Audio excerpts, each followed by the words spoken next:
కుమార్తె ఎంతో బాధలో ఉన్నారు. కోడల అదే కుమార్తె అంటున్నాను, నేను కుమార్తెనే అంటున్నాను.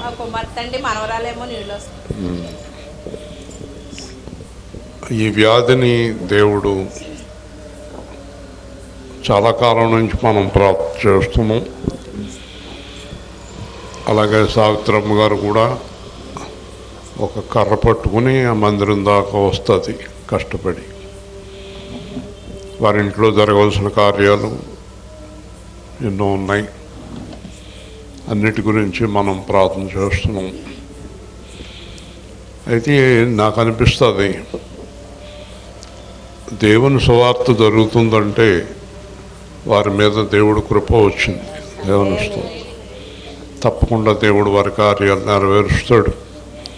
అమ్మాయి బాధ నుండి విడుదల పొందాలి. ప్రసన్నమణి గారు, మీరు సువార్త ప్రకటించాలంటే ఇక్కడ ఆవిడ ఏర్పాటు చేశారు. ప్రార్థన చేద్దాం అమ్మాయి గురించి.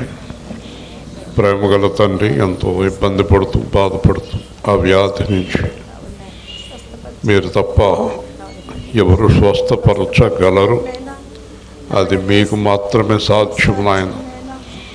ఈరోజు మేమందరం కలిసి ప్రార్థన చేస్తున్న సందర్భంలో ఒక్కసారి దయ చూపించి మీ దివ్య మహిమ ఘన పరిశుద్ధ పరలోక హస్తాన్ని ఆమె పైన ఉంచి ఈరోజే ఆమెను స్వస్థపరిచి సంపూర్ణ స్వస్థత అనుగ్రహించాలని వేడుకుంటున్నాం. ఇంకా వారి ఇంటిలో ఉన్న ఇబ్బందులు, ఆర్థిక ఇబ్బందులు, ఉద్యోగ సమస్యలు అన్నిటి నుంచి కూడా విడుదల చేయమని వేడుకుంటున్నాం. ఈ సువార్త ద్వారా మీరు వారికి తగిన ఫలం అనుగ్రహించాలని ప్రార్థన చేస్తున్నాం. అలాగే ప్రభువా, ప్రసన్నమణి గారు వారి కుటుంబాన్ని దీవించి వారు తలపెట్టిన నిర్మాణ కార్యక్రమం ఆటంకం లేకుండా నడిపించమని, మాకెన్నో విధాలుగా సహకరిస్తున్న వారిని, సుజాతమ్మ గారిని జ్ఞాపకం చేసుకొని, సంఘాన్ని జ్ఞాపకం చేసుకొని సహకరిస్తున్న వారందరినీ మీ కృపలో భద్రపరిచి బలపరచమని, ఈరోజు సువార్తలో అద్భుతంగా మీరు మాట్లాడబోతున్నారని యేసు నామములో అడుగుతున్నాము. ఇక్కడ నేను వాక్యం ఏం చెప్పాలి అని దేవుణ్ణి అడిగినప్పుడు బేతస్త కోనేరు అని దేవుడు వాక్యాన్ని అనుగ్రహించారు. ఈ బేతస్త కోనేరు పక్కన కొమ్మాయి చెరువు. నాకు 99లో సెప్టెంబర్లో, అంటే 26 సంవత్సరాల కిందట, నీ పరిచర్య కొమ్మాయి చెరువు గట్టున జరుగుతుంది అని చెప్పారు. 26 సంవత్సరాల కిందట. ఈ కొమ్మాయి చెరువు గట్టు ఎక్కడ జరుగుతుందో ఏంటో అనుకుంటూ ఉండేవాడిని. చాలాసార్లు చుట్టుపక్కల వచ్చాను. కొంతకాలం ఆ కండవెల్లి పాస్టర్ గారు పెట్టిన ఆ లోగిట్లో కూడా వాక్యాలు చాలాసార్లు చెప్పాను. బాప్తిస్మాలు కూడా ఇచ్చాను. అయినా ఏంటో ఇది అర్థం కాలేదు ఇంకా సంఘం. మళ్ళీ ఇప్పుడు సుజాతమ్మ గారి ఇంటి దగ్గర ప్రాంతంలో ప్రారంభం. భవిష్యత్తులో ఎక్కడ జరుగుతుంది కానీ మొత్తం మీద స్పష్టంగా నేను చెప్పాను, ఈవిడికి కొమ్మాయి చెరువు గట్టు అన్నారు ప్రభు అని. ఈరోజు ఆ చెరువు పక్కన జరుగుతుంది సువార్త. అంతేకాదు, ఆ చెరువు దగ్గర స్వస్థత, ప్రభు వచ్చి స్వస్థపరిచిన విషయాన్ని ఈరోజు మనం వినబోతూ ఉన్నాం.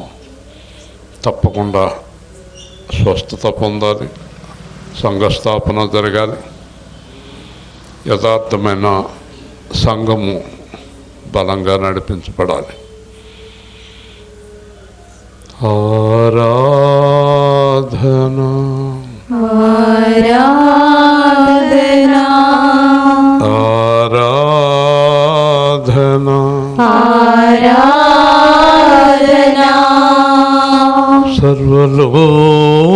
సర్వలోకనాథునికి సర్వలోకనాథునికి సర్వశక్తిమంతునికి సర్వశక్తిమంతునికి ప్రభు యేసుక్రీస్తుకు ప్రభు యేసుక్రీస్తుకు ఆత్మతో ఆత్మతో సత్యముతో సత్యముతో ఆరాధనా ఆరాధనా ఆరాధనా స్తుతి ఆరాధనా ఆరాధనా స్తుతి ఆరాధనా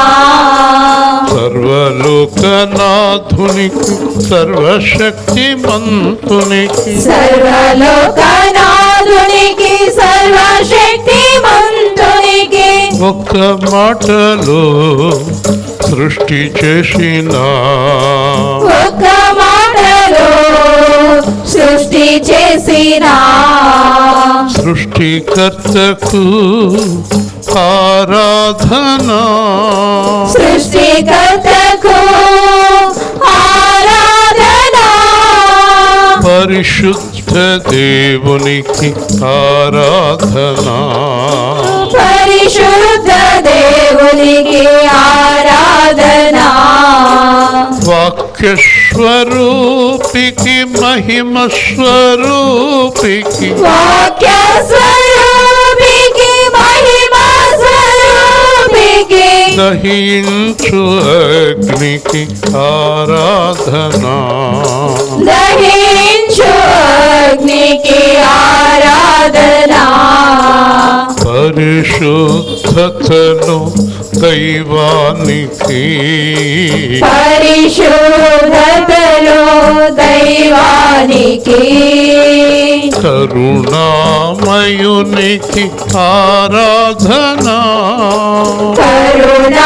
కరుణామయునికి ఆరాధనా ఆరాధనా ఆరాధనా ఆరాధనా ఆరాధనా కృంగిన వారికి నలిగిన వారికి కృంగిన వారికి నలిగిన వారికి విరిగిన వారికి ఆపన్నుడైనా విరిగిన వారికి ఆసన్నుడైన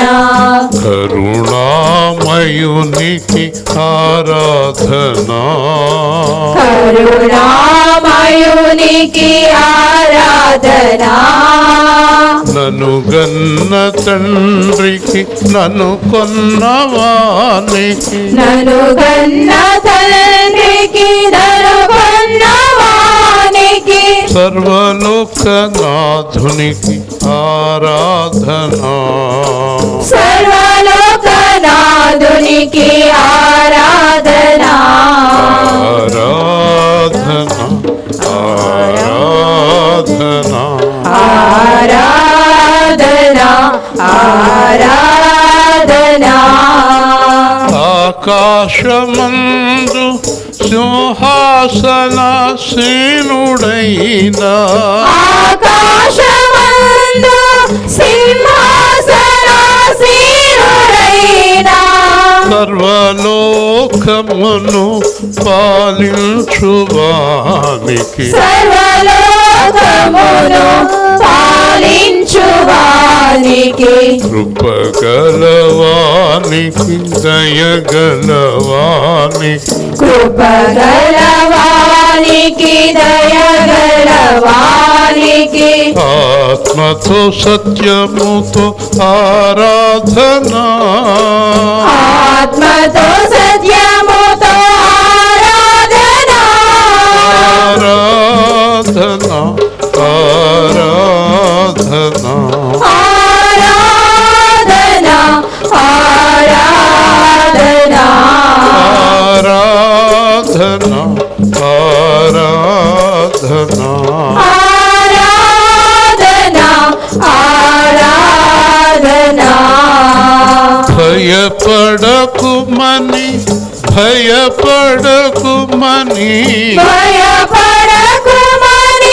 భయపడకుమని రాత్రి పగలు పలికెడి వానికి రాత్రి పగలు పలికెడి వానికి కునుకని వానికి నిద్రపోని వానికి కునుకని వానికి నిద్రపోని వానికి కరుణామయునికి ఆరాధన కరుణామయునికి ఆరాధన ఆరాధన ఆరాధన ఆరాధన ఆరాధన. కూర్చుందాం.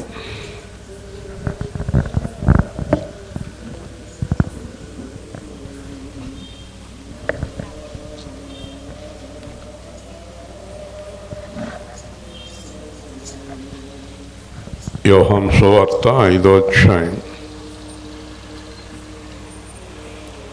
5వ వచనం.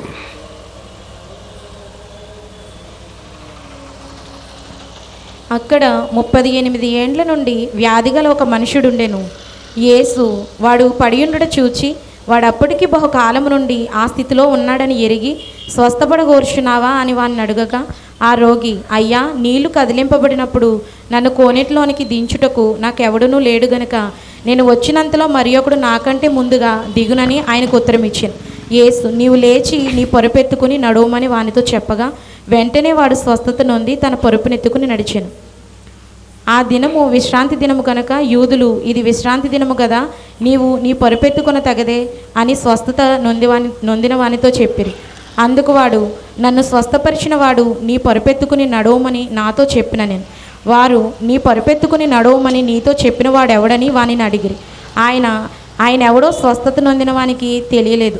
ఆ చోటను గుంపు కూడి ఉండెను గనుక యేసు తప్పించుకుని పోయెను. అటు తర్వాత యేసు దేవాలయంలో వానిని చూచి, ఇదిగో స్వస్థత నొందితివి, మరి ఎక్కువ కీడు నీకు కలుగకున్నట్లు ఇకను పాపము చేయకమని చెప్పగా వాడు వెళ్ళి తను స్వస్థపరిచిన వాడు యేసు అని యూదులకు తెలియచెప్పి. జాగ్రత్తగా దేవుని మాటలు విందాం, శ్రద్ధగా కూర్చుందాం. దేవుని కృప చేత మనం ఈ సువార్త 21వ సంవత్సరంలోకి ప్రవేశించాం. దేవుని ఆత్మ సహాయంతో ఈరోజు ఇక్కడ జరగాలని దైవ నిర్ణయం. ఈరోజు నేను ఆ అమ్మాయి స్వస్థత పొందాలని కోరుకుంటున్నాను, దేవుడు కోరుకుంటున్నాడు. తర్వాత కొంతకాలానికి సంఘంలో నిలబడి సాక్ష్యం చెప్పాలి. దేవుని స్తోత్రం. దేవుడు చాలా గొప్ప దేవుడు, చాలా అద్భుతమైన దేవుడు. ఇక్కడ బేతస్త కోనేరు, ఇలాంటి కోనేరే అనుకోండి. ఆ కోనేరుకి 5 మండపాలు.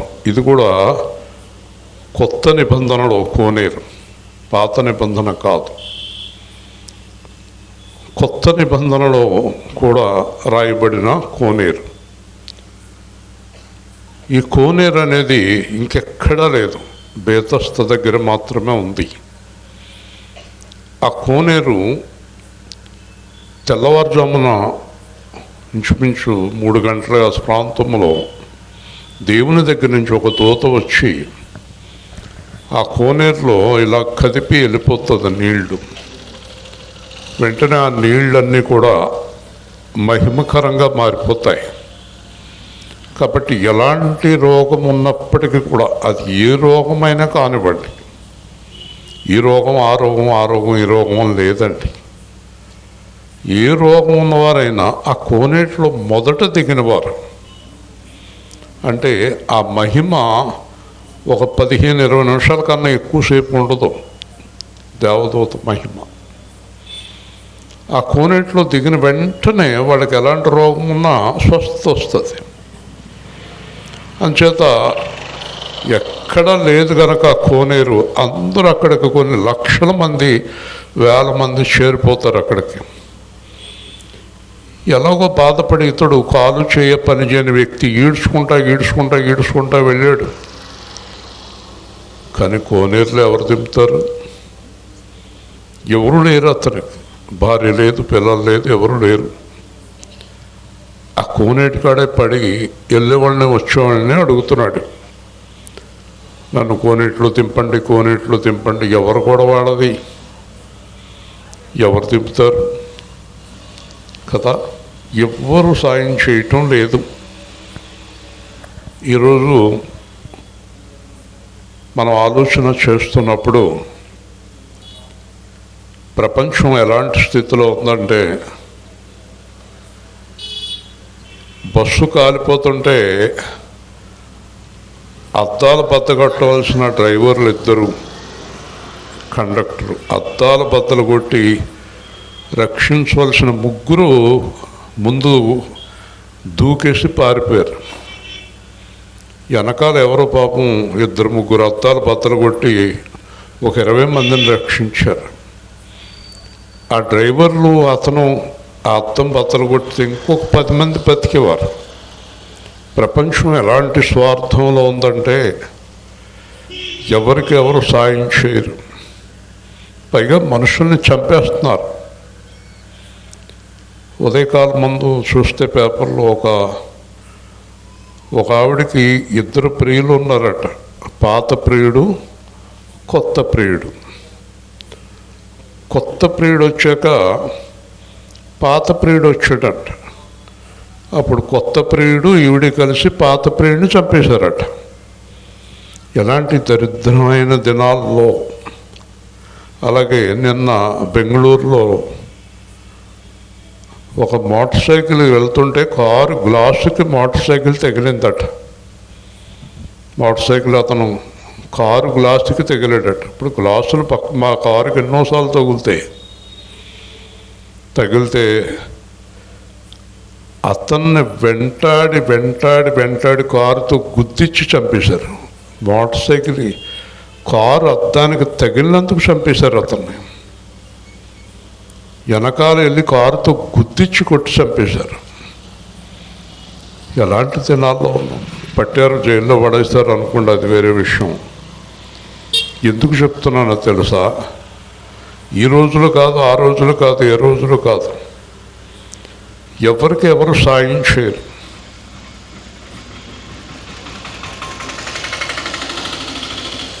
మీరు రక్షణ పొందిన వాళ్ళు ఎంతమంది ఉన్నారు చేయి చూపించండి. ఎంతమందిని మీరు రక్షణలోకి నడిపించారో లేచి నిలబడి చెప్పండి. నేను రక్షణ పొందాను, ఇంకొకరిని నడిపించాను అన్నవారు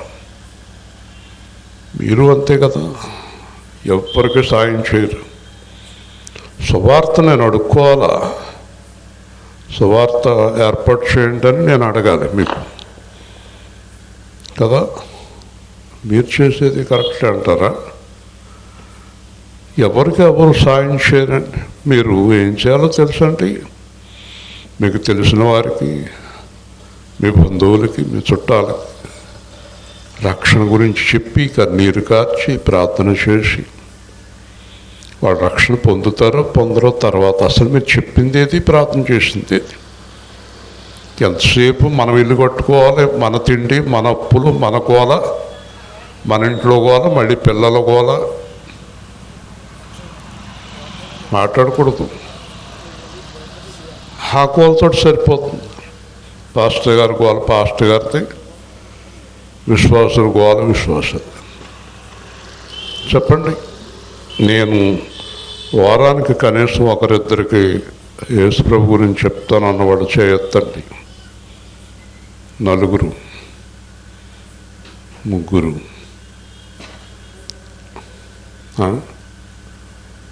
పిల్లల గొడవ, మొగుడు గొడవ, చుట్టాల గొడవ కాదంటలేదు. కానీ దేవుడు కూడా వద్దా? రక్షింపబడిన నేను ఎవరికి సాయం చేద్దా? అసలు నీ గొడవ తెగులుతుందా? నీ మొగుడు గొడవ, నీ పిల్లల గొడవ నీకు? దాని గురించే ప్రార్థన, బతుకంతా అదే ప్రార్థన. మరి నువ్వు ఇంక రక్షణ పొందినట్టు ఎలాగా? రక్షణ పొందిన వారిని దేవుడు ఎరుగుదుడు కదా. చెప్పండి, రక్షణ పొందిన వారు దేవుడి దగ్గర గోలెందుకు? ఇంకొకటి గురించి మాట్లాడాలి కదా దేవుడి దగ్గర. నీ గొడవే, నా కడుపు నొప్పి, నా తల నొప్పి, నా ఈపు నొప్పి, నా మొగుడు నొప్పి, నా కూతురు నొప్పి, నా కొడుకు నొప్పి, బతుకంతిదే. యేసుప్రభు అన్నాడు, మీరు సర్వలోకానికి సర్వ సృష్టికి సువార్త ప్రకటించండి, నీకేం కావాలో నేను చూసుకుంటాను. జీవితకాలం నీ కొడుకు, నీ కూతురు, నీ అల్లుడు బాగుపడరు. ఎన్ని సంవత్సరాల నుంచి ప్రార్థన చేస్తున్నాడు, తాగుడు మాండు, నీ కూతురు మందిరానికి రాదు, నీ మొగుడు సరిగ్గా ఉండడు. ఇంకెందుకు వాళ్ళ గురించి ప్రార్థన? వదిలేసి ఇంకెవరి గురించైనా మొదలెట్టు. ఎప్పుడైనా మీ ప్రార్థన అంగీకరించి మీ ఇంట్లో వాళ్ళు బాగుపడ్డారు ఈ రోజు వరకు? అది ఏ బతుకు? కారణం ఏంటో తెలుసా? నేను స్పష్టంగా చెప్పగలను. మనం పౌలు గారిలాగా, పేతురు గారిలాగా మనం దేవుడిని వెంబడించటం లేదు. స్వార్థపరులు మన గోలే మనకు ఎక్కువ. నా బాధపడలేక శుక్రవారం శనివారం వస్తారు, లేకపోతే అసలు కనపడరు మీరు కదా. అనుకూలంగా ఉంటూ వస్తారు, అది కూడా అనుకూలం లేకపోతే రారు కదా. ఆలోచించండి. నేను ఎందుకు చెప్తున్నాను తెలుసా? 38 సంవత్సరాల కాలంలో ఒక్కళ్ళు సాయం చేయలేదు అతనికి. దేవునిస్తూ 38 సంవత్సరాలు. పోనీ ఆరోగ్యం లేనోళ్ళు సాయం చేయక్కర్లేదు, కోనేట్లో దిగి ఆరోగ్యం వచ్చిన వాళ్ళైనా వచ్చి సాయం చేయొచ్చు కదా. ఆడో చేయరు, ఆడ మళ్ళీ లోకంలో పడిపోవాలి. ఇప్పుడు నీ పని అయిపోయింది అనుకో, కనపడవు, ఇంకా కనపడవు కదా. ఆ యోసేపు భార్య అంది, మా జీవితం అంతా సువార్త అంది, కనబడదు. నేను ఒకటే చెప్తాను, దేవుడి దగ్గర వాగ్దానాలు చేసి మీ ఇష్టం వచ్చినట్టు ఉంటే చాలా నష్టపోతారు. ప్రసంగిలో అంటాడు, దేవుడి దగ్గర మాట ఇచ్చాక నీ ఇష్టం వచ్చినట్టు ఉండడానికి వీరలేదు. అందుకే నీ బతికి రోజు వరకు బాగోలేదు. అబద్ధాలు, అన్నీ అబద్ధాలే. దైవజనుల దగ్గర అబద్ధాలు, దేవుడి దగ్గర అబద్ధాలు. ఏం బ్రతుకులు ఎందుకు అలాగా? ఎవరు అనుకుంటున్నారు? యేసుప్రభు అంటే ఇశ్రాయేల్ గారును కాలేబు గారు, విశ్వాసరాజు గారు అనుకుంటున్నారా? జీవము గల దేవుడు. దేవుని స్తోత్రం. ఒక్క మాటతోటి వెళ్ళిపోతాయి బతుకులు, విరిగిపోతాయి, కూలిపోతాయి. మళ్ళీ లేవటం అనేది సాధ్యం కాదు. ఆటలాడుకోకూడదు ఆయనతోటి. ఫిబ్రిలో అంటాడు, ఆయన దహించు అగ్ని ఉన్నాడు, ఆయనకి ప్రీతికరంగా ఉండాలి. దేవుని స్తోత్రం. దేవుడికి ప్రీతికరమైన సేవ ఏంటో తెలుసా? ఇంకొకరిని రక్షణలోనికి నడిపించడం. ఎంతమంది నడిపించో తల్లి? ఇంట్లో వాళ్ళే లేరు, ప్రార్థన లేదు, కన్నీరు లేదు. చెప్పండి, ఎంతమందిని నడిపించారు రక్షణలోకి మీరు? ఏ సేవా కేంద్రం మీ భాగ్యం. సువార్త ప్రకటించే సంఘం దొరికింది మీకు. ఇదొక అవకాశం. మిగతా చోట్ల ఎవరికి అవకాశం ఉండదు. ఆదివారం నాడు పొద్దున్న కూర్చుంటాం, పోతాం మూట కట్టుకుని. మళ్ళీ ఆదివారం దాకా కనపడరు మాస్టర్ గారు. మీకు రోజు కనిపిస్తాను నేను. వింటున్నారా? 38 సంవత్సరాల్లో ఎవ్వరూ అతనికి సాయం చేయలేదు. మీరు అలాగే ఉన్నారుగా. నేను మీ చేత పేర్లు బలవంతంగా రాయించి తీసుకొచ్చాను. అది ఇష్టం లేదు మీకు. పేర్లు రాసి పట్టడం అంటే ఎన్నాళ్ళకు. మళ్ళీ పేర్లు రాసిన వాళ్ళు అసలు మందిరానికి రారు, పుస్తకాలు పెట్టుకుని కనబడరు. ఆ పేర్లు ఎందుకు రాశారో తెలియదు. ఆ పేర్లు పట్టుకుని తెల్లరగట్ల మాట ఆ పేర్ల మీద చేసి ప్రార్థన చేస్తున్నారో లేదో తెలియదు. ఏం చేస్తున్నాం మనం అసలు? దేవుడి కొరకు ఏదైనా చేస్తున్నామా? ఆశ్చర్యం ఏంటంటే మనం ఏం చేయకపోయినా దేవుడు మనకు చేసేయాలి.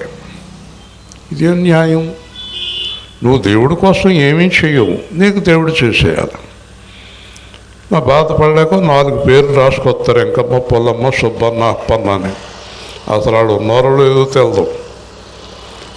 ఇది అసలు పట్టుదలేది.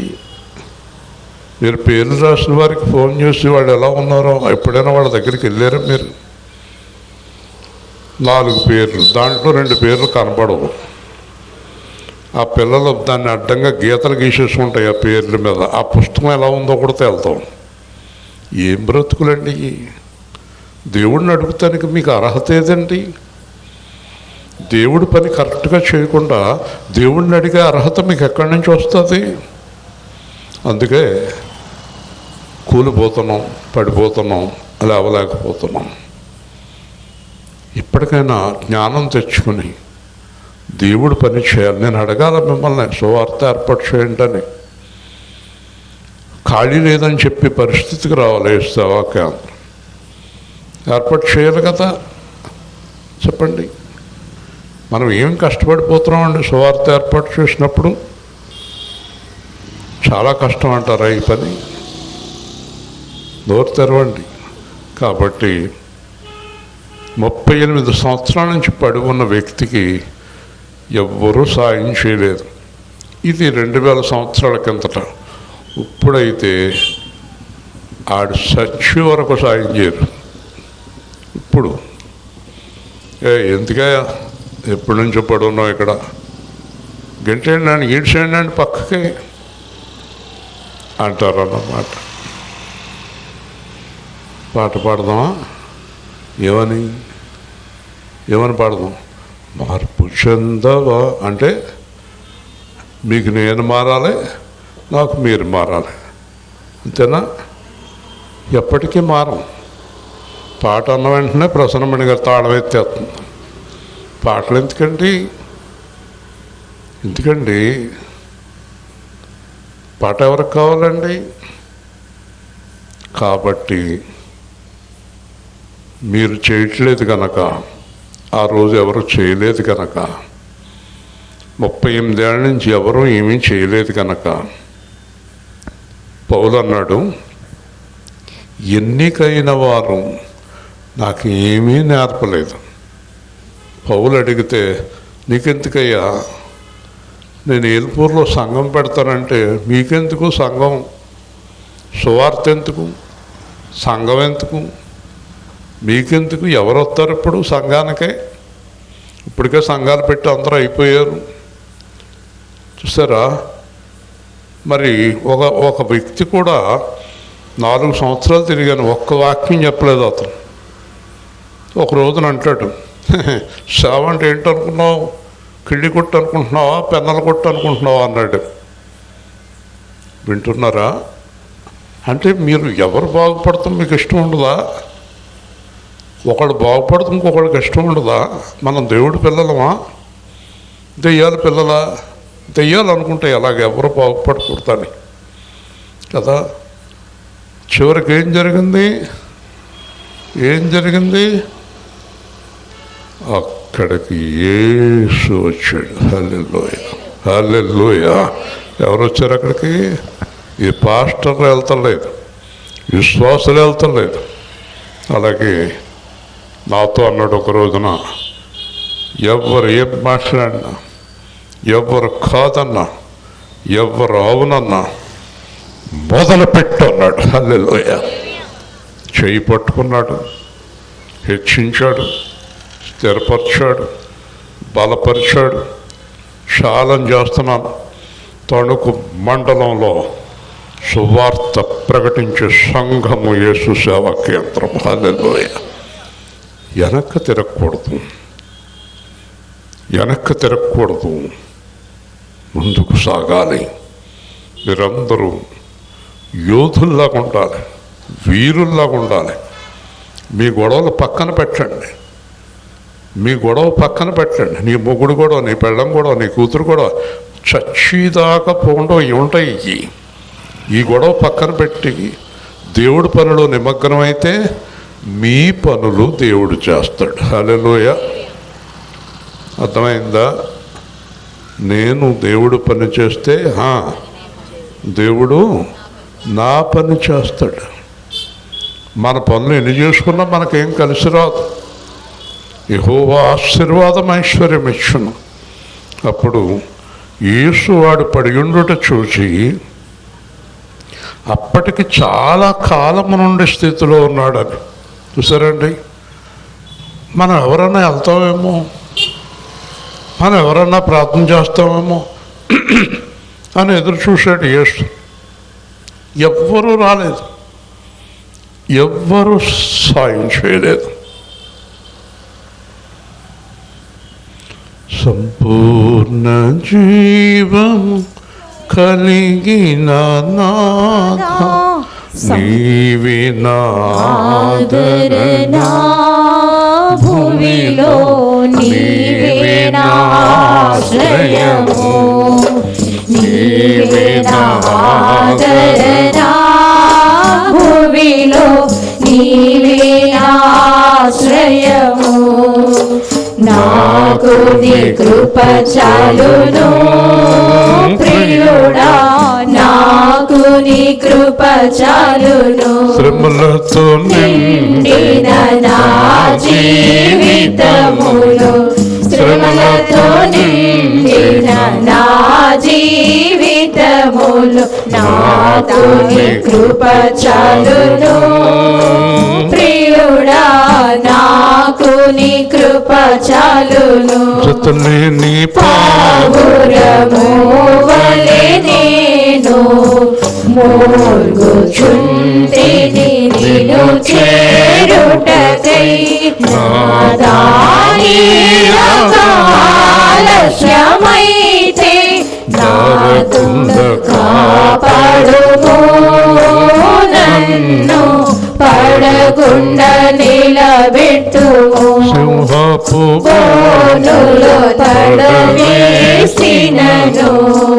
అగ్ని మధ్యలో ఉంచినను, హృదయము కలవరపడు సమయములో, హృదయము కలవరపడు సమయములో జారకుండా కాపాడుము, నన్ను పడకుండా నిలబెట్టుము. నీ కృప చాలును ప్రియుడా, నాకు నీ కృప చాలును. ఆశ్రయించుటకు స్థలమే లేదు, ఆదరించెడి మనుషులు లేరు. సంపూర్ణ జీవము కలిగిన నాదా, సంపూర్ణ ఆదరణ భూమిలో నీవే నా ఆశ్రయము. నేను మీకు ఒక సత్యం చెప్పనా, ఏ భర్త కోసమైతే ఏడుతున్నావో, ఏ చెల్లెల కోసమైతే ఏడుతున్నావో, ఏ బావ కోసం ఏడుస్తున్నావో, ఏ కోడ కోసం ఏడుస్తున్నావో గుర్తుపెట్టుకో, వాళ్ళెవ్వరికీ దేవుడితో సంబంధం లేదు. ఏ కూతురు కోసం రాత్రి పగలు ఏడుస్తున్నావో వాళ్ళకి దేవుడికి సంబంధం లేదు. నేను చెప్పేది అర్థమైందా? ఎవరు దేవుడితో సంబంధం కలిగి ఉన్నారు వారిని మాత్రమే దేవుడు ఎరుగును. హల్లెలూయా. నేను దేవుడితో సంబంధం కలిగి ఉంటే నన్ను ఎరుగును, మరియమ్మ గారిని ఎరగడు, రాజేష్ని ఎరగడు, ప్రశాంత్ని ఎరగడు. ఎందుకంటే ఇక్కడ ఆడ నాకు భార్య పిల్లలు. దేవుడు ఆత్మ సంపత్తి. దేవుడు ఇస్రాయేల్ని సెపరేట్గా, మరియమ్మ గారిని సెపరేట్గా, రాజేష్ని సెపరేట్గా, ప్రశాంత్ని సెపరేట్గా చూస్తాడు. ఇలా లొంగేసుకుని చూడ్డు. నువ్వు లొంగేసుకున్నంత మాత్రాన నీకు పెద్ద ప్రయోజనం ఏముండదు. అర్థమవుతుందా నీకు? నువ్వు నీ పిల్లల్ని, నీ భర్తని, నీ జీవితం గురించి ఇక్కడ మొత్తం సర్వనాశనం అయిపోతావు, దేవుడిని కోల్పోతావు. దేవుడితో అనుబంధం కలిగి ఉండాలి. నేను నా మట్టుకు నేను, నీ మట్టుకు నువ్వు దేవుడితోటి సంబంధం కలిగి ఉండాలి. నీ భర్త, నీ భార్య, నీ పిల్లల సంబంధం లేదు. ఏం చెప్పాడు? నా నిమిత్తము, సువార్త నిమిత్తము అన్నదమ్ములను, అక్క చెల్లెళ్ళను, తల్లిదండ్రులను, ఆస్తిపాస్తులను, తుదకు తన ప్రాణమును. వింటున్నారా? మీ మొగుడు పిల్లలిద్దరూ ఒకే మంచం మీద ఉన్న ఇద్దరిలో దేవుడి సంబంధాలు ఎత్తపడతారు, దేవుడికి సంబంధం లేని వాళ్ళు ఎత్తపడరు. ఇక్కడే నీకు ఈ నాటకాలు పెద్ద మాయిది. ఈ నాటకంలో కూలిపోకు. పిల్లాన్ని బట్టి, మొగుడిని బట్టి, చెల్లెలు బట్టి, బంధువులు బట్టి, అమ్మను బట్టి, నాన్నను బట్టి ఇంత గొప్ప రక్షణ కోల్పోకు. దేవుని స్తోత్రం. ఎస్, నేను అది చెప్తాను. ఒకవేళ నా భార్య నేను ప్రేమిస్తున్నట్టే దేవుణ్ణి ప్రేమిస్తే ఎత్తపడవచ్చు. నా కుమారుడు నేను ప్రేమిస్తున్నట్టే దేవుణ్ణి ప్రేమిస్తే ఎత్తపడవచ్చు. నా కూతురు ఎత్తపడవచ్చు, ఎత్తపడకపోవచ్చు. ఒళ్ళో కూర్చున్న పిల్ల ఎత్తపడకపోవచ్చు. కాబట్టి ఈ లోక సంబంధమైన వాటిలో మునిగిపోయి దేవుని రాజ్యాన్ని పోగొట్టుకోవద్దు. దేవుని స్తోత్రం. లోకంలో మునిగిపోకు. నేను చెప్పేది అర్థం చేసుకో. కుటుంబ వ్యవస్థని దేవుడిలోకి పట్టుకురాకు. దేవుడు వేరు, కుటుంబం వేరు. వింటున్నావా? మా ఆయన, మా ఆవిడ అని అనకు. వాళ్ళ కోసం చచ్చిపోకు. అందుకే కదా అప్పులు, అందుకే కదా మోసాలు. నీ కొడుకుల్ని, నీ కూతుర్ని బాగు చేయాలనే కదా అందరిని కొట్టి సంపాదించేదో చేయాలనుకున్నావు. పోయావు కదా. ఏం చేయాలనుకున్నాను? దేవుణ్ణి వదిలిపెట్టావు, మోసం చేశావు. దేవుణ్ణి వదిలిపెట్టావు, పాపం చేశావు. వ్యభిచారం చేసేవాడెప్పుడు? కామతృప్తుడై శరీరంలో దరిద్రం పట్టుకునే వాడికి నీచమైన పనులు చేస్తాడు వాడు. వ్యభిచారం ఎందుకు చేస్తున్నాను? ఎందుకు తాగుతున్నాను? ఎందుకు పేకాట్లాడుతున్నావు? ఎందుకు మనుషులు చంపుతున్నావు? ఎందుకు కోడల్ని, అత్తల్ని, చుట్టాలని హింసిస్తున్నావు? నిన్ను ప్రేమించేవారిని ఎందుకు బాధ పెడుతున్నావు? నువ్వు దేవుడు బిడ్డవా? నెవర్. గుర్తుపెట్టుకోండి, యేసు క్రీస్తు హృదయం లేని వారు దేవుని పిల్లలు కాదు. దేవుని స్తోత్రం. యేసుక్రీస్తుకి ఏ హృదయం ఉందో అదే హృదయం. యేసుక్రీస్తుకున్న హృదయం నీకు ఉండాలి. పరిగెత్తావు చెల్లెలని. ఏం జరిగింది? దేవుడు ముఖ్యం. చెల్లెలు కాదు, చుట్టాలు కాదు, చచ్చినోడు కాదు. యేసుప్రభు ఏం చెప్పాడు? నన్ను వెంబడించు అన్నాడు. మా నాన్న చచ్చిపోయాడు అన్నాడు. మీ నాన్నను పాతి పెట్టుకునేవాళ్ళు పాతి పెట్టుకుంటారు, నా కూడా రా. యేసుప్రభు అంటే ఏంటనుకుంటున్నావు? చచ్చిపోయినాడు వెనకాల తిరుగుతావా? యేసుప్రభు సమస్తమును విడిచిపెట్టేవారికి దేవుడు. హృదయంలో విడిచిపెట్టాలి. మళ్ళీ చచ్చిన కాడ 10 రోజులు కూర్చొని ఏడుపు వచ్చినా రాపోయినా ఏడాలి. ఎందుకు ఆ దుకాణం? మనకి దేవుడి పిల్లలకి ఆ దుకాణాలు అవసరమా? అలాంటివి ఏం అవసరం లే. అర్థమవుతుందా? స్వయంగా ఈరోజు రాత్రి వాక్యం వినండి. యేసు దిగి వచ్చాడు. హల్లెలూయా. దాని అర్థం ఏంటో తెలుసా? ఈ రాత్రి నేను చెప్తున్నా, దాని అర్థం చెప్తున్నా. నేను అందరిని విడిచిపెట్టి ఎవరి గురించి ఆలోచించకుండా యేసుక్రీస్తు గురించి మాత్రమే ఆలోచిస్తూ నేను జీవిస్తే నా ఒక్కడి కోసం యేసు దిగి వస్తాడు. హల్లెలూయా. యేసు దిగి వస్తాడు. యేసు దిగి వచ్చాడు. నువ్వు ఇక్కడ లేగు అన్నాడు. నువ్వు ఇక్కడ ఇంక ఉండకు అన్నాడు. యేసుక్రీస్తు గురించి అర్థం చేసుకోకుండా బైబిల్ పట్టుకుని తిరగకూడదు. హల్లెలూయా అనకూడదు. దేవునికి స్తోత్రం అనకూడదు. పాటలు పాడకూడదు. చర్చలు కట్టకూడదు. ఏమీ చేయకూడదు. యేసుక్రీస్తు గురించి అర్థం కాకుండా ఆయన పేరెత్తే అర్హత లేదు మనకి. యేసు వచ్చాడు. యేసు వచ్చాడు. అదే యేసు చెప్పాడు. సమరయుడు సహాయం చేశాడు. లెవీయుడు వెళ్ళిపోయాడు, యాజకుడు వెళ్ళిపోయాడు. రోడ్డు పక్కన పడి ఉన్న వ్యక్తికి యాజకుడు చూశాడు, వెళ్ళిపోయాడు. లెవీయుడు చూశాడు, వెళ్ళిపోయాడు. సమరయుడు వచ్చి సహాయం చేశాడు. దేవుని స్తోత్రం. నువ్వు పక్క వారికి సహాయం చేయకుండా ఇక్కడ ప్రార్థనలో ఏమి పనికిరావు. నీ ప్రార్థనలు నీ పక్కన పడిపోయిన వారికి సహాయం చేయకుండా నీ ప్రార్థన దేవుడు వినడు. అర్థమైందా? ఒకవేళ నువ్వు సహాయం చేయకపోయినా ఆయనే వచ్చి సహాయం చేస్తాడు. హల్లెలూయా. ఆయనే సహాయం చేస్తాడు. చూసారా, ఇక్కడ వచ్చి అక్కడ అంటాడు, స్వస్థపడగోరుచున్నావా? ఏమపై స్వస్థపడగోరుచున్నావా? లేకపోతే వాళ్ళు ఇచ్చే తిండికి అలవాటు పడ్డావా? వెళ్ళేవాళ్ళు వచ్చేవాళ్ళు మిగిలిందంతా నీ ముఖం మీద పడేస్తున్నారు.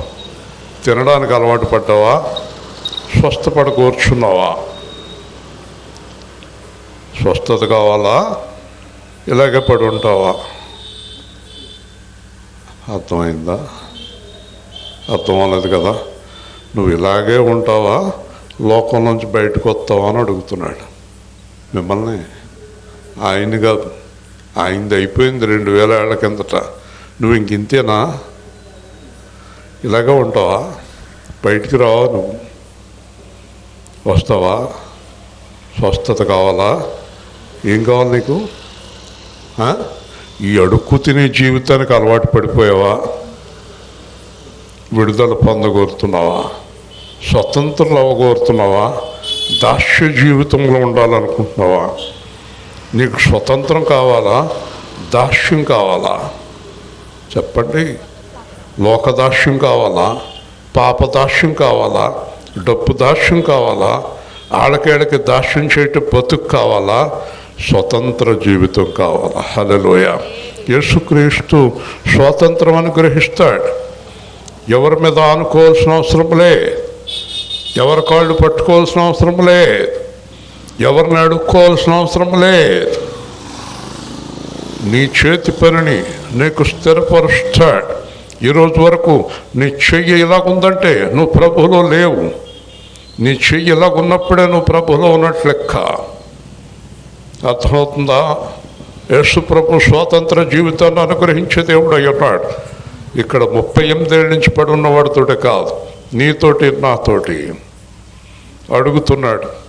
యోహాను చెప్పాడు, వినాలి. యోహాను చెప్పాడు. ఏం చెప్పాడు? ఏమన్నాడు? పాపములోనే ఉండి తీసుకెళ్ళండి. పాపం ఉండలేకపోతుంది. నీవు నీ పాపములోనే ఉండి చనిపోతావు. పాపములోనే ఉంటావా?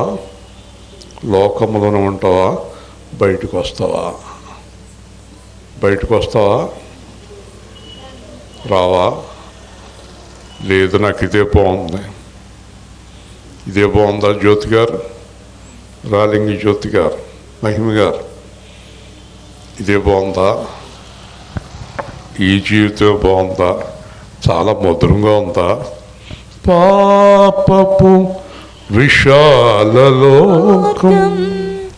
పాపులకే అది అమృతం అంట. ఓ రోజున ఓ తాగుపోతాడు అంటున్నాడు, నేను మోటార్ సైకిల్ రిపేర్ చేస్తున్నాను. మెకానిక్ దగ్గరికి వచ్చాడు. ఆ మెకానిక్ కూడా ప్రభువుని నమ్ముకున్నాడు. అతనితో అంటున్నాడు, ఎందుకురా ఒరే, ఎందుకురా తాగుడేంట్రా, ఇలా తాగేస్తున్నావు ఏంట్రా అంటే, బావా అమృతం ఇది అంటున్నాడు. తాగుడంట, ఈ ఆనందం నీకు లేదు, నాకుంది. పాపం చేసేవాడికి పాపం ఎలా ఉంటుంది? అమృతం అంట. పాపపు విశాల మార్గం పాపులకే అది అమృతం. పాపపు విశాల మార్గం పాపులకే అది అమృతం. కొట్టువలే ఎగిరిపోదురు దుష్టుల న్యాయ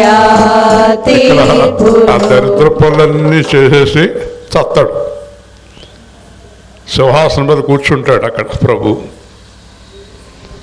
అక్కడికి వెళ్ళి ఇలా నుంచుంటాడు. స్వరం ఉంటుంది ఆయనది. ఏ అంటాడు. ప్రభువా చెప్పాడా ఇశ్రాయేలు? చెప్పారా సేవకులు? చెప్పారా మీకు? ఇప్పుడు చెప్పేదంతా వింటూ ఉంటాడు అక్కడ. చెప్పాడా ఆయన మీకు అని అడుగుతాడు. చెప్పారు కానంటే అడుక్కుంటూ అలవాటు అయిపోయిందండి. కిందకే ఇంకా నిలబడతానా ఎదురుకుండా కొదమ సింహమై కోపాగ్ని అయి. ఆ రోజు లేదనుకుంటున్నారా మీరు? పాపం చేసేవాళ్ళు, ఈ మోసాలు చేసేవాళ్ళు, ఈ తాగుపోతాడు, ఈ తిరిగిపోతాడు, ఈ అప్పులెగ్గొట్టేవాళ్ళు, మనుషులు మోసం చేసేవాళ్ళు, ఈ వడ్డీ వ్యాపారాలు చేసి మనుషులు హింసించేవాళ్ళు, మనుషుల్ని పక్క వాళ్ళని అబద్ధాలాడి మోసం చేసేవాళ్ళు దేవుడు లేడనుకుంటున్నారా? లేడనుకుంటున్నారా? ఆకాశం ఉందా? మరి అంత ఆకాశం నువ్వు చేసావా? అదే అంటున్నాడు. పొట్టువలే ఎగిరిపోతురు దుష్టులు న్యాయ తీర్పులో. దేవుడు మాట వినని వారందరూ ఎగిరిపోతారంట. హల్లెలూయా. దేవుడు మాట వినని వారు. నీ ధనము నీ జ్ఞానం నీ ధనము నీ అందం నీకున్న సమస్తము ఒకనాడది మాయం అయిపోద్ది కదా. సింగారించుకున్నావు, అలంకరించుకున్నావు, పైనుంచి కిందకు తొడుక్కున్నావు, చచ్చిపోయావు. బట్టలన్నీ లాగేసి స్నానం చేయించు, తెల్లగుడ్డ కప్పేసి దాంట్లో పాడేసి అక్కడ పడేస్తారు పట్టుకెళ్ళి. ఎవరినైనా సరే అతను డబ్బు ఉన్నవాడిని ఖరీదైన పెట్టెలు పెడతారు, డబ్బు లేని వాడిని తక్కువ ఖరీదు పెట్టెలు పెడతారు, అసలు డబ్బు లేని వాడిని చాప చుట్టి మెట్లో పడేస్తారు. ఈ దేంట్లో పెడితే అంతే. నన్ను ఇలాంటి పెట్టెలు పెట్టారేంటి అంటాడా? అన్నాడు కదా. మరి ఈ షోకులన్నీ ఎక్కడా? ఈ నాటకాలన్నీ ఇక్కడే. కాబట్టి మాయ నుంచి బయటికి రా. ఎంతసేపు నేను నా వాళ్ళనా కూర్చోకు. దేవుడు నిన్ను పరీక్షిస్తున్నాడని గ్రహించు. నీ కూతురు కోసం, నీ కొడుకు కోసం, భర్త కోసం, పిల్లల కోసం అబద్ధాలు ఆడుతున్నావు అనుకో, వెళ్ళేది గ్యారంటీ తీర్పులోకే. తీర్పులోకే. క్రీస్తు ప్రేమ నెరిగితివా,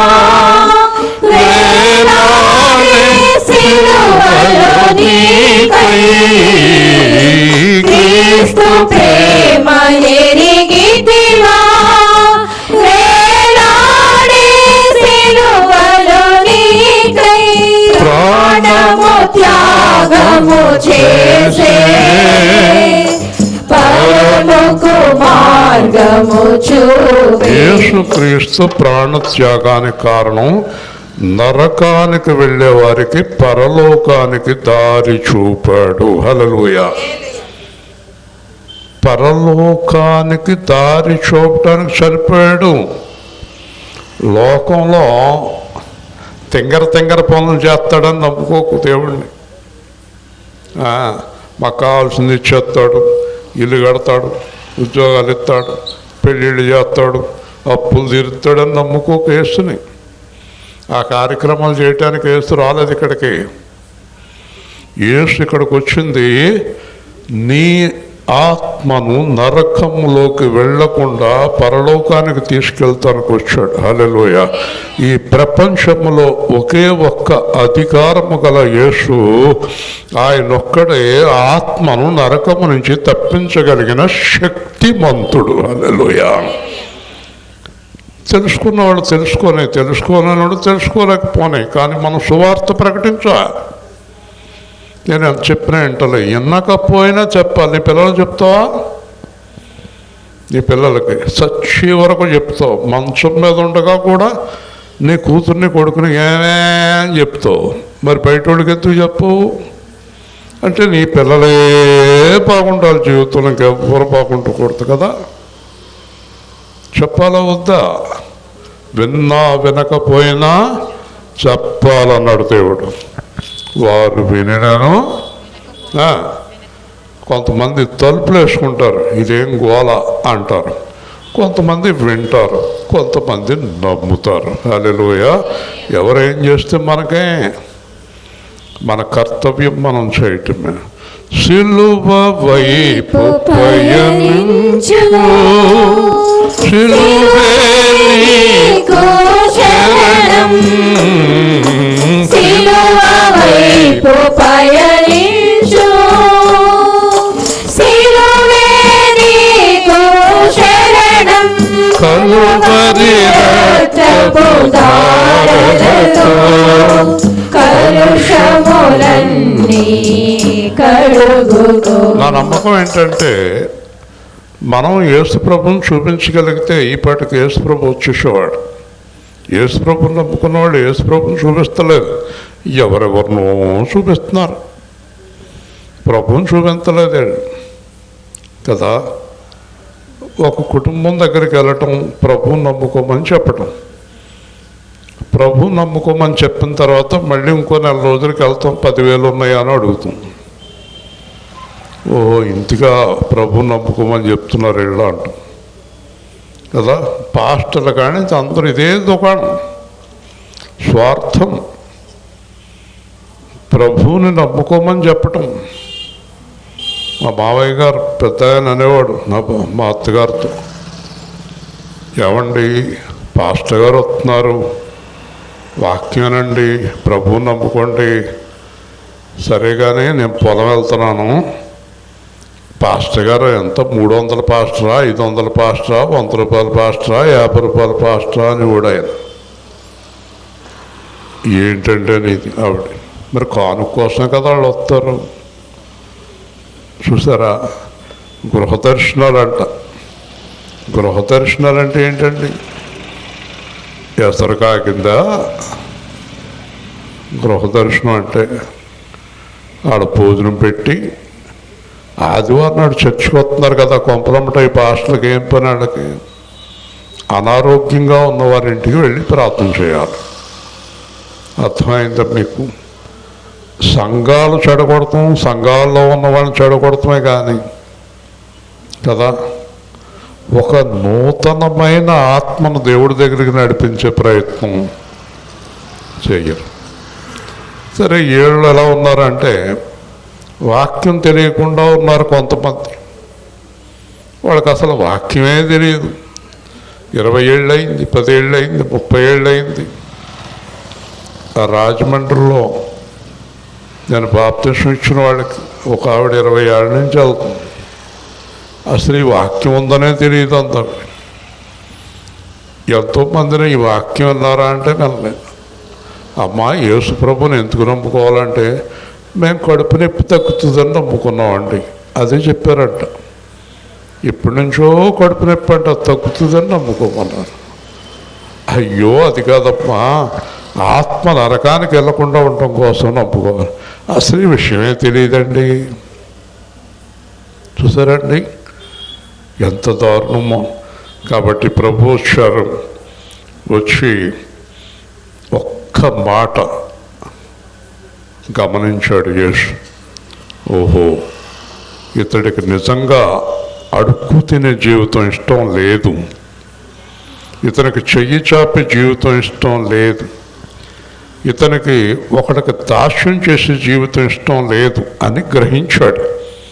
గ్రహించి నీ పరుపెత్తుకున్నాడు అన్నాడు. హల్లెలూయా. ఒక్క మాట చాలు. చెప్పండి, చెప్పాలి. ఒక్క మాట. ఆ మాట మాట్లాడటానికి నువ్వు అవకాశం ఇస్తలేదు ఆయన. ఉండు ప్రభు, ఇంకా కొంచెం గొడవ ఉంది మా ఇంట్లో, మళ్ళీ వస్తాం. ఆ మాట మాట్లాడే అవకాశం దేవుడికి ఇవ్వట్లేదు. నువ్వు ఇస్తున్నావా? నీ హృదయాన్ని బట్టి మాట్లాడతాడు. వ్యభిచార స్త్రీ వ్యభిచార స్త్రీ పట్టుకొచ్చి చంపటానికి రాళ్ళు ఎత్తుతున్నారు. ఈయనేం మాట్లాడటం లేదు. అడిగారు, నువ్వేం మాట్లాడవా అన్నారు. నేనేం మాట్లాడను అనుకుంటున్నాడు లోపల. ఎందుకు అనుకుంటున్నాడు తెలుసా? ఆవిడ వ్యభిచారం మళ్ళీ చేద్దాం అనుకుంటుంది. ఈసారి తప్పించుకుంటే మళ్ళీ చేద్దాం అనుకున్నాను చెప్పి దేవుడు మాట్లాడలేదు. చివరికి చాలాసేపు అయిన తర్వాత ఆవిడ నిలబడలేక సిగ్గుపడిపోయి అవమానం పోలయ్యి మనసులో అనుకుంది, ఇప్పుడు గనక ప్రభు నన్ను తప్పితే ఇంకా వ్యభిచారం చెయ్యను అన్నాక తలెత్తాడు. దేవుని స్తోత్రం. ఇప్పుడు మన హృదయం మారేదాకా ప్రభు దగ్గర నుంచి నీకు ఏ సహాయం దొరకదు. గుర్తుపెట్టుకోండి, నేను బాగా ప్రభువును స్టడీ చేసి చెప్తున్నాను మీకు. మీరు చర్చిలకు వచ్చి కానుకలు ఇచ్చి ఏదేదో చేసి బైబిల్ పెట్టుకుని ఉపవాస ప్రార్థన చేసి కన్నీరు గార్చి ప్రార్థన చేసి ఎన్ని చేసినా నీ హృదయంలో లోకాన్ని విడిచిపెట్టి పాపాన్ని విడిచిపెట్టి దేవుడితో ఉండాలని నిర్ణయం తీసుకునే వరకు నీ ప్రార్థన దేవుడికి వినపడదు. దేవుని స్తోత్రం. అందుకే క్రైస్తవులు 1,00,000 మందిలో 99,000 మంది ఫెయిల్యూర్ క్రైస్తవులు ఉన్నారు. పాస్ అవ్వలేదు వాళ్ళు. వేషధారులు ఎక్కువ, నిజమైన క్రైస్తవులు చాలా తక్కువ, యథార్థవంతులు చాలా తక్కువ, క్రీస్తుని వెంబడించేవారు అతి కొద్ది మంది ఉన్నారు. దేవుని స్తోత్రం. అర్థమైంది మీకు? కాబట్టి ఇతడు వెంబడిస్తాడని నమ్మకం కలిగాక లేకు అన్నాడు అనేసి వెళ్ళిపోయాడు. ఏం చేస్తాడో చూద్దామని వెళ్ళిపోయాడు. మళ్ళీ కనబడకుండా చుట్టూ ఉన్న వాళ్ళందరూ వచ్చి గొడవ చేస్తున్నారు. ఎవరు స్వస్థపరిచారు? నిన్నెవరు స్వస్థపరిచారు? ఎవరో స్వస్థపరిచారు. పగి ఇవాళ శనివారం. వాళ్ళ బతుకులు చూడండి. శనివారం నాడు స్వస్థపరిచాడంటే దేవుడు కాదు. ఏంటో వాళ్ళ ఇష్టం. ఎవరు స్వస్థపరిచారు? ఇంతకీ చెప్పండి. ఇతడు 38 ఏళ్ళ నుంచి పడున్న వ్యక్తి లేచాడని వాళ్ళలో ఎవరికైనా ఆనందం ఉందా? చెప్పండి.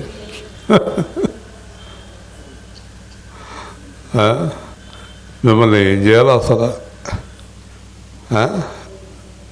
మిమ్మల్ని ఏం చేయాలి? మహిమ ఏం చేయాలి నిన్ను? అసలు ఏం చేయాలి నిన్ను? చెప్పండి. ఏం చేయాలి? ఎందుకంటున్నాను తెలుసా? నేను బాగా బాగుపడిపోతే నన్ను చూసి సంతోషించేవాళ్ళు ఉన్నారా? ఒక్కరు ఉన్నారా? మరి ఎందుకు వాళ్ళనకాలు ఎడుతారు? నేను బాగుపడితే సంతోషించేవాడు యేసు ఒక్కడే. హల్లెలూయా. అందుకే మహిమ అంటున్నాను. ఆ అమ్మాయికి అర్థం మొహం అదో రకంగా పెట్టేసి ఏమంటున్నాను అర్థం అవ్వలేదు కదా. మీకు తెలుసా, నా అనుభవంతో చెప్తున్నా, నేను బాగున్నానని చాలా మందికి సంతోషం లేదు. నాకు తెలుసు వాళ్ళ గురించి. దేవుని స్తోత్రం చెప్పండి.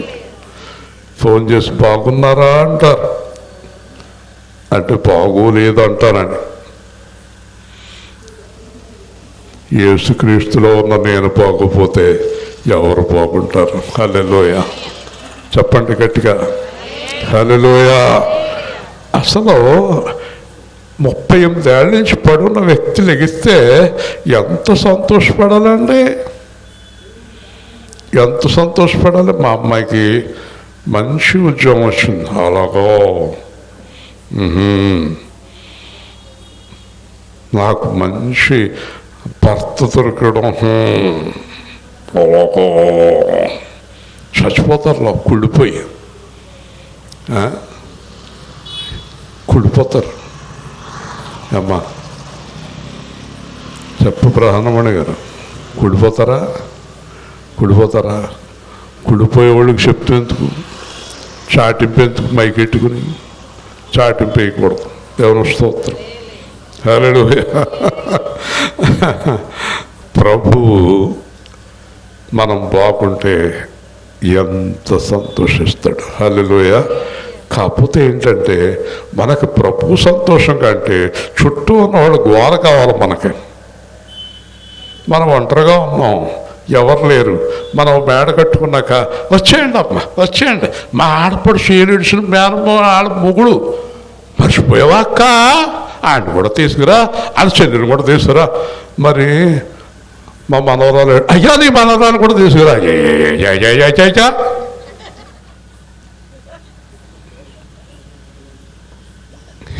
అమ్మ ఎక్కడి నుంచి వస్తారండి అందరూ. అంతకుముందు కూడి లేనప్పుడు నేను, నా భార్య, నా 2 పిల్లలు, దిక్కు తోచని స్థితి. ఈవిడ కూడా ఉన్నట్టు ఉంది. పవిత్ర, 5 దారి లేదు, గుమ్మం తీస్తే బాధ, డబ్బులు లేవు, చుట్టాలు కూడా మాట్లాడతలేదు, ఎవరు మాట్లాడతలేదు, చిన్నపిల్లలు. ఆవిడ కాల బయటికి వెళ్తుంది తెలదు, నాకేం చేయాలో తెలియదు. ఒక భయంకరమైన స్థితి, అందరూ చనిపోవలసిన స్థితి. వచ్చాడు ఇక్కడికి వచ్చినట్టే మా లోపలికి. హల్లెలూయా. లేగవయ్యా, చూడు మళ్ళీ కొన్ని సంవత్సరాలకి ఏం చేస్తాను.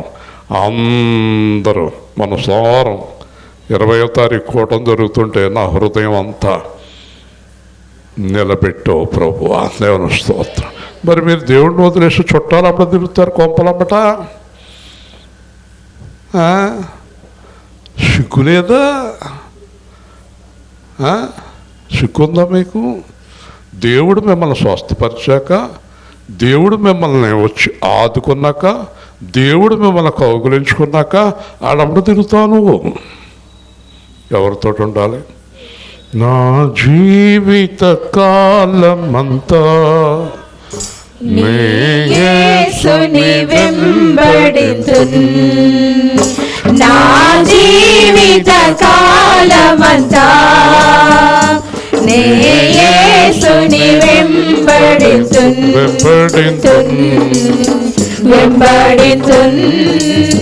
యేసునే వెంబడింతున్, యేసునే వెంబడింతున్, జీవిత కాలమంతా నే యేసుని వెంబడింతున్, వాక్యమును బ్రోధింతును, సువార్తను ప్రకటింతును, వాక్యమును బోధింతును, సువార్తను ప్రకటింతును, సమయమైన అసమయమైన, సమయమైన అసమయమైన జీవిత కాలమంతా నే యేసుని వెంబడింతున్, మరణమైన జీవమైన మరణమైన జీవమైన మైన సంతోషమైన దుఃఖమైన సంతోషమైన పేదరికమైన ఐశ్వర్యమైన, పేదరికమైన ఐశ్వర్యమైన నా జీవిత కాలమంతా నే యేసుని వెంబడింతున్. నిజం చెప్పండి మీరు అందరూ. నేను ఈ పాట గుండెల్లో నుంచి రాశాను. నిజం చెప్పండి, నా భార్యని, నా పిల్లల్ని, మిమ్మల్ని ఎవరిని నేను ప్రేమించలేదా? చెప్పండి, చెప్పగలరా మీరు? కానీ యేసు కంటే ఎక్కువగా ప్రేమించను. అలాగే మీరు యేసుని వెంబడించండి. ఎందుకంటే నన్ను నిన్ను నరకం నుంచి లేవనెత్తినవాడు ఆయన. హల్లెలూయా. కాబట్టి మీ భార్య నీ పిల్లలు కూడా యేసుని వెంబడించేలాగా చెయ్యి. అప్పుడు నీ హృదయానికి ఆనందం కలుగుతుంది. ఇప్పుడు నా భార్య నా పిల్లలందరూ యేసు ప్రభు కూడా ఉన్నారు, అదే నాకు ఆనందం, అంతకన్నా ఆనందం ఏమీ లేదు నాకు. మీరు కూడా అలాగే మీ కుటుంబాలని పూర్తిగా దేవుడి వైపుకి తిప్పుకోండి, అంతేగాని వాళ్ళ గురించి మీరు దేవుణ్ణి విడిచిపెట్టకండి. కాబట్టి యేసు దేవాలయంలో వారిని చూచి స్వస్థత పొందితివి, మరి ఎక్కువ కీడు కలగకుండానట్లు పాపం చేయకు. అప్పుడు దేవాలయంలో ఉన్నాడు అతను. చూడండి, కోనేటి దగ్గర నుంచి ఎక్కడికి వెళ్ళాడు? మర్చిపోకండి, మీరు ఆలయాన్ని విడిచిపెట్టకండి, సువార్తను విడిచిపెట్టకండి, సంఘాన్ని విడిచిపెట్టకండి, ప్రార్థన విడిచిపెట్టకండి. వింటున్నారా? స్వస్థత పొందిన తర్వాత దేవుణ్ణి విడిచిపెట్టకండి. హల్లెలూయా. అన్నిటికంటే ప్రాముఖ్యమైంది దేవుడే. దేవుడు పనిని విడిచిపెట్టకండి. కాబట్టి దేవాలయములో మాట్లాడాడు యేసు. అంటే ఈ మధ్యకాలంలో ఇతను ఏం చేశాడో పరీక్షిస్తాడు దేవుడు. హల్లెలూయా, పరీక్షిస్తాడు. కాబట్టి దేవాలయంలో అబ్బాయి స్వస్థత పొందావు, మళ్ళీ ఇంకెప్పుడు చెప్పాలి, పాపము చెయ్యకన్న దాంట్లో లోతైన సత్యం ఏంటంటే ఇంకెప్పుడు ఎవరి మీద ఆధారపడకు. హల్లెలూయా, అసత్యం అది. మళ్ళీ వెళ్ళి అక్కడ కూర్చోకు కోనేటి కాడ. స్వస్థత పొందావు, ఇంకా పాపం చేయకు అన్న తర్వాత ఓహోహో యేసు ప్రభువా నన్ను స్వస్థపరుస్తా అని ధైర్యంగా అందరికీ, కనబడ్డ వాళ్ళందరికీ ఎక్కడికి వెళ్ళినా నా తెలివితేటల వల్ల, మా అమ్మ నాకు అరకేస్ బంగారం ఇచ్చినందువల్ల, మా నాన్న నాకు అరెకరం పొలం ఇచ్చిన తింగర మాటలు మానేసి, ఈ తింగర మాటలన్నీ పక్కన పెట్టి యేసు వల్ల నేను బాగున్నానని చెప్పడం మొదలెట్టు. హల్లెలూయా. మా ఆయన గారి వల్ల, మా అమ్మాయి వల్ల కష్టాల్లో వచ్చింది, నా కూతురు ఆదుకుంది, కష్టాల్లో వచ్చాడు, నా చెల్లెలు ఆదుకుంది. ఈ సోది కట్టిపెట్టు. ఈ కష్టాల్లో వాళ్ళు ఆదుకున్నారా? నిన్ను నరకం నుంచి వాళ్ళు తప్పించారా? నిన్ను విడుదల చేశారా? అర్థమైందా? ఇప్పుడు మొదలెట్టాడు సువార్త. ఏమని?